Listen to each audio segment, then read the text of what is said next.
আমাদের প্রতিনিধি পিয়ালি মিত্র রয়েছেন আমাদের সঙ্গে, সরাসরি চলে যাব পিয়ালির কাছে। পিয়ালি, আজকে যখন রায় শোনান বিচারক অনির্বাণ দাস, তখন তিনি উল্লেখ করেছিলেন যে এটা বিরলের মধ্যে বিরলতম ঘটনা নয়, যে কারণে মৃত্যুদণ্ড নয়, তাকে আমৃত্যু কারাদণ্ড দেয়া হচ্ছে। আর এদিকে মুখ্যমন্ত্রী মমতা বন্দ্যোপাধ্যায় তিনি রায় শোনার পরেই তিনি তার প্রতিক্রিয়া জানিয়েছিলেন। তিনি বলেছিলেন তিনি রীতিমতো হতাশ এই নিয়ে, সেটা তার কথাতেই বোঝা যাচ্ছিল, এবং তিনি মৃত্যুদণ্ডের দাবি করেছেন। এবং কিছুক্ষণ আগে যে সমাজ মাধ্যমে যে পোস্ট, সেই পোস্টেও তিনি সেই বিষয়ে উল্লেখ করেছেন যে এটা বিরলের মধ্যে বিরলতম ঘটনা এবং দরকারে রাজ্য সরকার উচ্চতর আদালতে যাবে।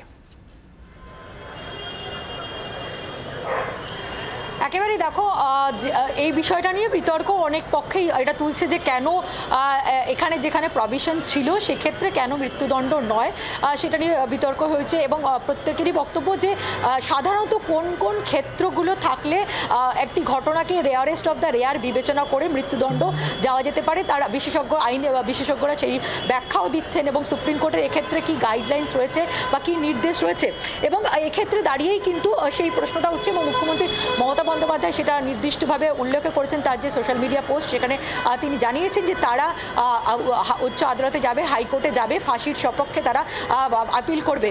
এবং এক্ষেত্রে দাঁড়িয়েই যেটা গুরুত্বপূর্ণ, অত্যন্ত গুরুত্বপূর্ণ যেটা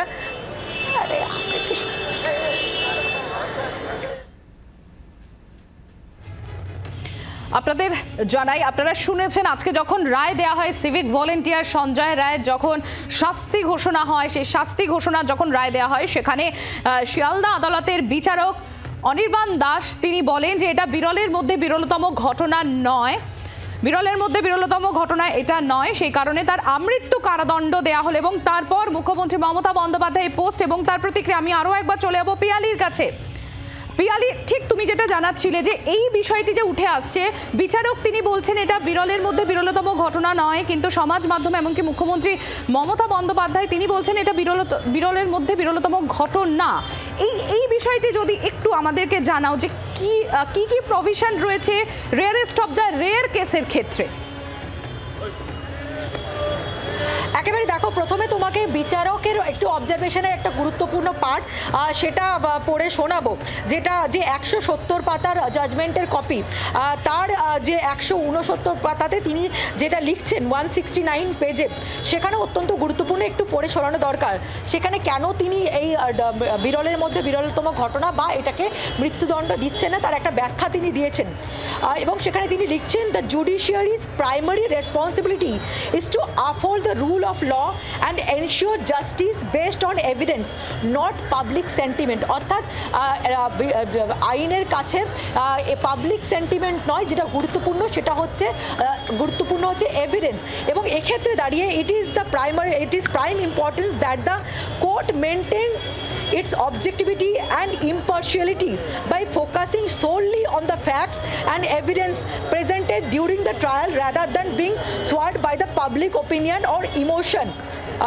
অর্থাৎ কোর্টের যেটা বক্তব্য যে বিচারের সময় যে এভিডেন্স তার সামনে তুলে ধরা হয়েছে সেটাকে বিচার করা বিচার ব্যবস্থার দায়িত্ব, তার পরিবর্তে যে পাবলিক ওপিনিয়ন, সেই পাবলিক ওপিনিয়নের দ্বারা প্রভাবিত হওয়াটা কখনো বিচার বিভাগের কাম্য নয়।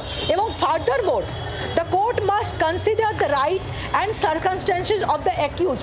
অভিযুক্ত যে রয়েছে তার পরিস্থিতি এবং তার যে অধিকার সেটাকেও রক্ষা করাও বিচার বিভাগের দায়িত্ব, as well as the broader implication of its decision। এবং তার যে অবস্থা বা তার রাইট এবং তার সঙ্গে এই ধরনের যে কোনো যদি ডিসিশন নেওয়া হয় তার ইমপ্লিকেশন কি হতে পারে, তারও কিন্তু বিষয়টা বিচার বিভাগকে মাথায় রাখতে হয়। In this particular case, it is crucial to note that there is no evidence of prior criminal behavior or misconduct by the convict। এবং এখানে কোর্ট বলছে যে পার্টিকুলার এই কেসের ক্ষেত্রে অভিযুক্তের আগের কোনো রকম অতীতে কোনো রকম মিসবিহেভিয়ার বা কোনো রকম অপরাধের কোনো তথ্য পাওয়া যায়নি। ফলে কোর্টের যেটা অবজারভেশন, যে কোর্টের কাজ হচ্ছে যে তার সামনে যে এভিডেন্স আসবে সেই এভিডেন্সের উপরে কিন্তু তাকে জাজমেন্ট দিতে হয়। পাবলিক ওপিনিয়নের দ্বারা প্রভাবিত হয়ে কোনোভাবে কোনো কোর্ট কোনো রায় দিতে পারে না। কিন্তু এক্ষেত্রে দাঁড়িয়ে আইনি বিশেষজ্ঞদের যেটা বক্তব্য যে 1980 সালে প্রথম যখন সুপ্রিম কোর্ট মৃত্যুদণ্ডকে কোন কোন মৃত্যুদণ্ডের বিষয়টা প্রভিশন হিসেবে আনা হয়, সেক্ষেত্রে বেশ কিছু শর্ত দেওয়া হয়েছিল যে কোন কোন ক্ষেত্রগুলোর থাকলে অন্তত 5টা অন্তত ক্ষেত্র, যে ক্ষেত্রে কিন্তু মৃত্যুদণ্ডকে হিসাবে এটাকে মৃত্যুদণ্ড দেওয়ার জন্য rarest of the rare case হিসেবে বিবেচনা করা যায়। একেবারে পিয়ালি, আমি এই বিষয়টি নিয়ে আমি আমাদের ইনপুট হেড সঞ্জয় ভদ্রর কাছে আসবো। পিয়ালি, তুমি আমাদের সঙ্গে থাকো। সঞ্জয়, যে পিয়ালি যে বিষয়গুলো তুলে ধরছিল, অর্থাৎ কি কি ক্ষেত্রে কোন কোন ক্ষেত্রে বিচার হয়, যে এই ঘটনা একটা বিরলের মধ্যে বিরলতম কিনা, তো সঞ্জয় সেক্ষেত্রে আরেকটু জানতে চাইবো এক্ষেত্রে কি ঠিক কি কি নির্দেশিকা রয়েছে? দেখো পিয়ালি, যেগুলো বলছিল সেগুলো স্পেসিফিক কিছু গাইডলাইন্স রয়েছে এবং সুপ্রিম কোর্টের অসংখ্য জাজমেন্ট রয়েছে।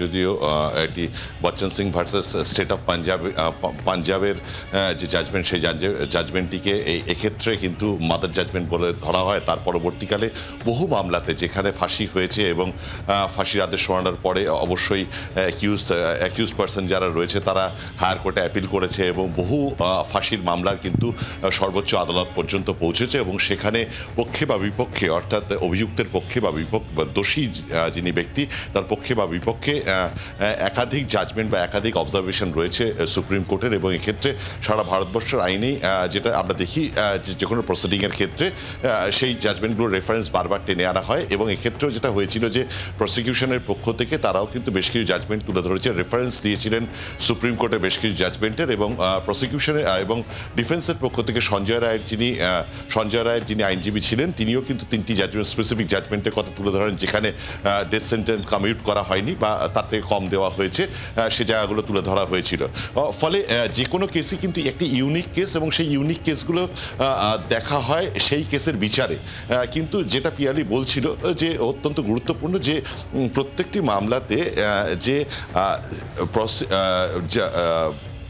বিচার ব্যবস্থা যেটা দেখে সেটা হলো সেটিকে একটি ইউনিক কেস হিসেবে দেখে এবং দেখে যে সেটা rarest of the rare case কেন সেই ইউনিক কেস হিসেবে, সেটাই কিন্তু প্রাথমিক বিচার্য বিষয়। তার পরবর্তীকালে অন্যান্য এই সংক্রান্ত বিষয়, অর্থাৎ ডেথ পেনাল্টি সংক্রান্ত বিষয় বা যাবজ্জীবন সংক্রান্ত বিষয়গুলোতে ডেথ পেনাল্টি হবে কি হবে না এ বিষয় নিয়ে যে সুপ্রিম কোর্টের নানান মামলায় যে সকল রায়গুলো রয়েছে, অবজারভেশনগুলো রয়েছে, সেগুলো সাইট করে প্রসিকিউশন এবং ডিফেন্স এবং সেগুলোর ওয়েটেজ এই স্পেসিফিক মামলাতে কোনটার সঙ্গে সাযুজ্য রয়েছে সেগুলো বিচার করেই কিন্তু সেই বিচারক সেই রায়টি দেয়। এটাই কিন্তু সাধারণভাবে নিয়ম।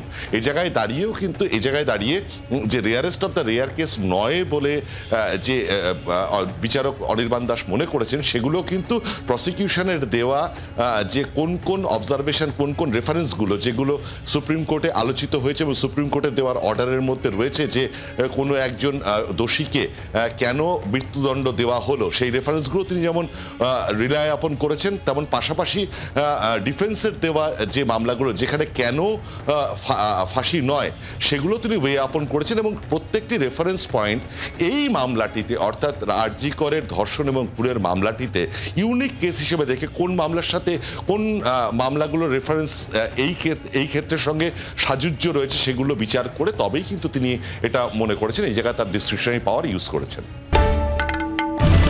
বাংলার আওয়াজ, বাঙালির আবেগ, জি 24 ঘন্টা।